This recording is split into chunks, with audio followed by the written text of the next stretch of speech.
दोस्तों, अगर शनि देव की साढ़े साती या फिर ढैया किसी पर चल रहा है तो आप ये शनि देव की कथा और व्रत जरूर करें ताकि आप साढ़े साती और ढैया से के दुष्प्रभाव से बचे रहेंगे। दोस्तों, चलिए जानते हैं शनिवार व्रत की कथा और व्रत रखने से क्या लाभ है और जिसे पढ़ना बहुत ही शुभ फलदायी होता है। दोस्तों, एक बार की बात है, सभी नवग्रहों मंगल, चंद्र, बुध, बृहस्पति, सूर्य, शुक्र, शनि, राहु और केतु में झगड़ा हो गया कि इन सब में से कौन बड़ा है। सभी ग्रह आपस में लड़ाई करने लगे और कोई भी निर्णय नहीं हो पाया और वे देवराज इंद्र के पास इसका निर्णय करवाने के लिए पहुंच गए। देवराज इंद्र उन सब की बातें सुनकर बहुत घबरा गए और उन्होंने निर्णय करने में अपनी असमर्थता जता दी और कहने लगे, हे नवग्रहों, आपका न्याय करने में मैं असमर्थ हूँ। और इस समय धरती लोक पर राजा वीर विक्रमादित्य हैं, जो कि बहुत ही न्यायप्रिय राजा हैं। वे ही इस झगड़े का निर्णय कर सकते हैं कि आप सब में से कौन बड़ा है। सभी ग्रह एक साथ राजा वीर विक्रमादित्य के पास पहुंच गए और अपने झगड़े की सारी बात बता दी और साथ ही हम अपने निर्णय के लिए भी उनसे अनुरोध किया। राजा वीर विक्रमादित्य उनकी सारी बातें सुनकर बहुत चिंता से दुखी हुए, क्योंकि वे जानते थे कि जिस किसी को भी छोटा बताया गया वही ग्रह क्रोध कर उठेगा। तब राजा को एक उपाय सूझा। उन्होंने रजत, स्वर्ण, कांस्य, सीसा, पीतल, रांगा, जस्ता, अभ्रक और लोहों से 9 सिंहासन बनवा दिए और उन्हें इसी तरह लाइन से रखवा दिया। फिर उन सब में से निवेदन किया, आप सभी अपने अपने सिंहासन पर विराजमान हो जाइए। जो भी अंतिम सिंहासन पर बैठेगा वही सबसे छोटा होगा। के अनुसार लोहे का सिंहासन सबसे पीछे रखा हुआ था और बाद में होने के कारण शनि देव सबसे बाद में बैठे, तो वही सबसे छोटे कहलाए। शनिदेव को लगा कि राजा ने ऐसा जानबूझकर किया है और वह बहुत गुस्से में राजा से बोले, हे राजा, तू मुझे नहीं जानता। सूर्य एक राशि में 1 महीना, चंद्रमा 2 महीना 2 दिन, मंगल 1.5 महीना, बृहस्पति 13 महीने और बुध और शुक्र 1-1 महीने घूमते हैं। लेकिन मैं ढाई से 7.5 साल तक घूमता हूँ।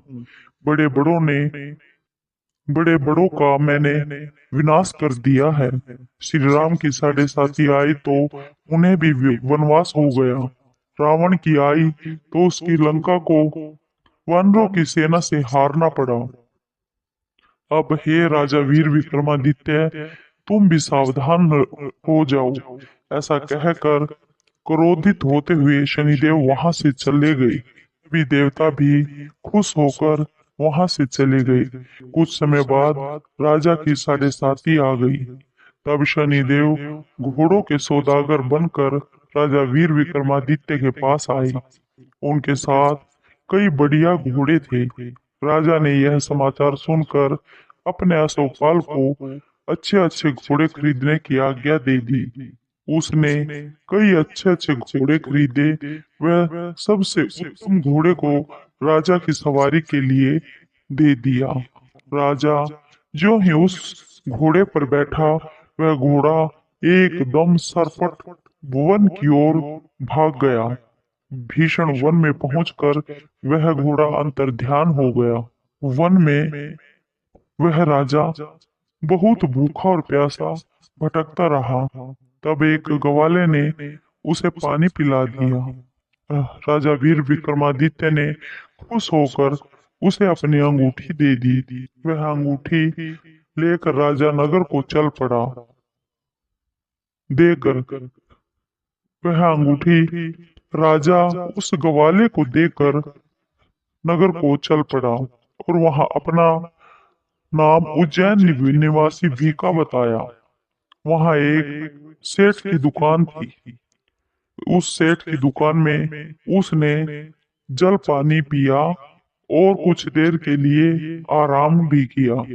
भाग्यवश उसी दिन सेठ की बहुत बिक्री हो गई। सेठ उसे खाना इत्यादि कराकर खुश होकर अपने साथ घर ले आया। वहां उसने देखा कि एक खूंटी पर हार टंगा हुआ है। जिस जिस खूंटी को जिस खूंटी पर हार टंगा हुआ था, वह खूंटी उस हार को निगल रही थी। थोड़ी देर में पूरा हार गायब हो गया। तब सेठ ने आने पर देखा कि हार खूंटी पर नहीं है, गायब है। सेठ ने समझा कि इसी वीका ने इस हार को चुराया है। उसने वीका को कोतवाल के पास पकड़वा दिया। फिर उस नगर के राजा ने वीका को भी चोर समझकर उसके हाथ और पैर कटवा दिए और नगर के बाहर फेंकवा दिया। वहां से एक तेल निकालने वाला वहां से जा रहा था, जिसे उसको वीका को देखकर बहुत दया आ गई और उसने वीका को अपनी गाड़ी पर बैठा लिया और वह अपनी जीभ से उन बैलों को हाँकने लगा। उस समय राजा के शनि दशा खत्म हो गई थी। बरसात की ऋतु आ गई।